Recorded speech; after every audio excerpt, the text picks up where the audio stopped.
Deporadar proqramının 5 dəqiqəlik qısa təlimat videosuna xoş gəlmisiniz. Bu video 4 hissədən ibarətdir. Məhsullar və ambara nəzarət, əməliyyatlar, borclar və alacaqlar, əlavələr. Məhsullar və ambara nəzarət.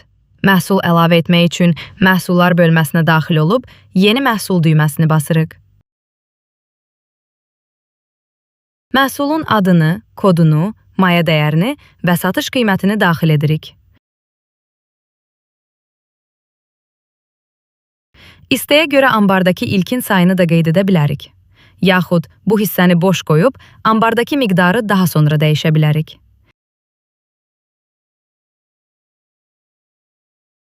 Əgər məhsul dəyişkən məhsuldursa, yəni eyni məhsulun bir neçə növü varsa, bu bölməni aktiv edirik. Məhsulun hansı atributa görə dəyişdiyini və həmin atributa uyğun dəyərləri daxil edirik. Məsələn, köynəyin fərqli rəngləri və fərqli ölçüləri ola bilər. Qeyd etdiyimiz atribut dəyərlərinə uyğun olaraq, bu məhsulun mümkün 4 variantı ola bilər.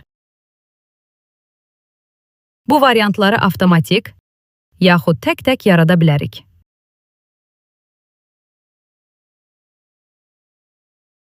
Hər varianta uyğun olaraq müvafiq xanaları doldurub, məhsul yarat düyməsini basırıq.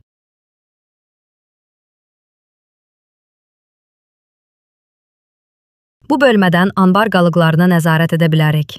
Məhsul kodunu yazdıqda, bu məhsuldan hansı ambarda nə qədər qaldığını görmək mümkündür. Əməliyyatlar. Ambara mal daxil olduğu zaman həmin əməliyyatı alış olaraq qeydə alırıq. Məhsulları seçib miqdarları daxil edirik və alışı saxla düyməsini basırıq.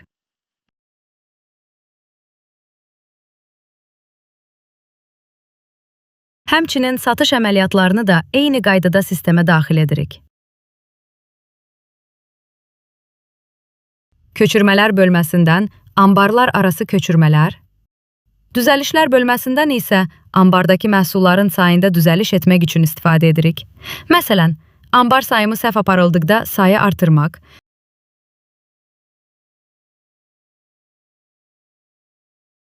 yaxud hansısa məhsul zədələndikdə sayı azaltmaq üçün dəyişiklik miqdarını daxil edib, düzəlişi saxla düyməsini basırıq.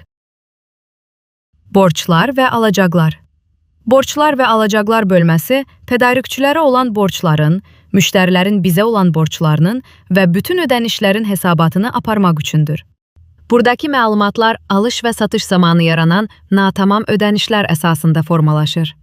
Məsələn, alış əməliyyatı zamanı ödəniş tam məbləği əhatə etməzsə,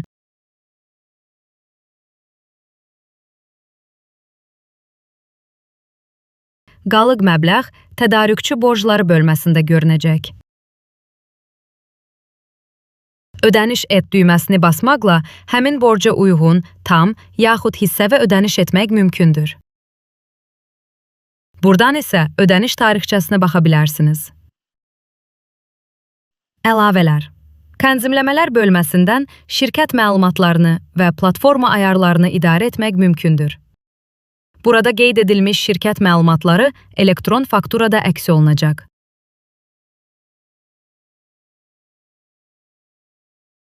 Bu bölmədə bütün məhsul və əməliyyat məlumatlarını ehtiyat nüsxə kimi saxlamaq, yaxud saxlanmış məlumatları sistemə daxil etmək mümkündür. Nəzərə alın ki, idxal edilən məlumatlar sistemdə olan mövcud məlumatları əvəz edəcək. Bu bölmədən məhsul kodlarını barkod şəklində çap etmək üçün istifadə edə bilərsiniz. Məsələn, bir barkoddan 10 ədəd çap etmək istəsək, 10 yazırıq və etiketləri çap et düyməsini basırıq.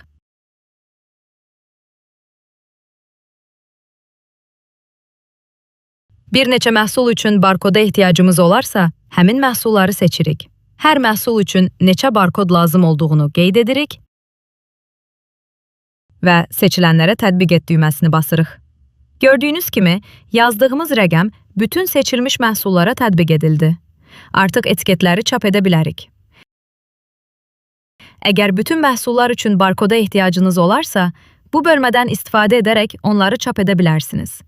İstifadə zamanı hər hansı bir çətinliklə qarşılaşsanız, bizə müraciət edə bilərsiniz. Təşəkkür edirik.